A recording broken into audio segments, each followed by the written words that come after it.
Hi sir. हाय. Sir, आजकाल जसे लोक बोलतात AI बद्दल आणि नॅव्हिगेशन बद्दल, याचं कोरिलेशन इन स्पाइन इंडस्ट्री किंवा स्पाइन वर्ल्ड काय आलं?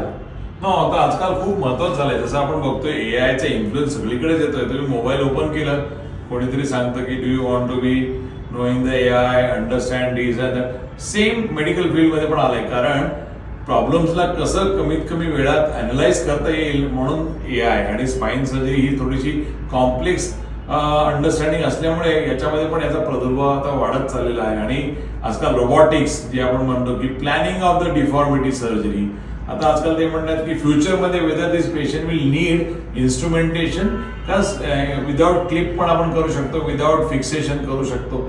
हे पण AI is hopefully will be telling us. म्हणजे याच्यामुळे खूप आमूलाग्र बदल होणार आहेत. आणि AI is going to definitely help the spine specialist to plan their surgeries, plan their treatment protocols for patient.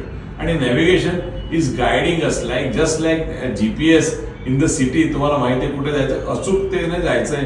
तर सेम लाईक स्पाइन सर्जरीची जी भीती होती की प्रॉब्लेम होऊ शकतात, ते प्रॉब्लेम्स खूप कमी करायला त्यांनी ऑलरेडी मदत केलेली आहे. मी आता 6-7 वर्ष झाले नॅव्हिगेशन यूज करतोय आणि surgery results are improved significantly because of this technology. एवढं नक्कीच सांगू शकतो.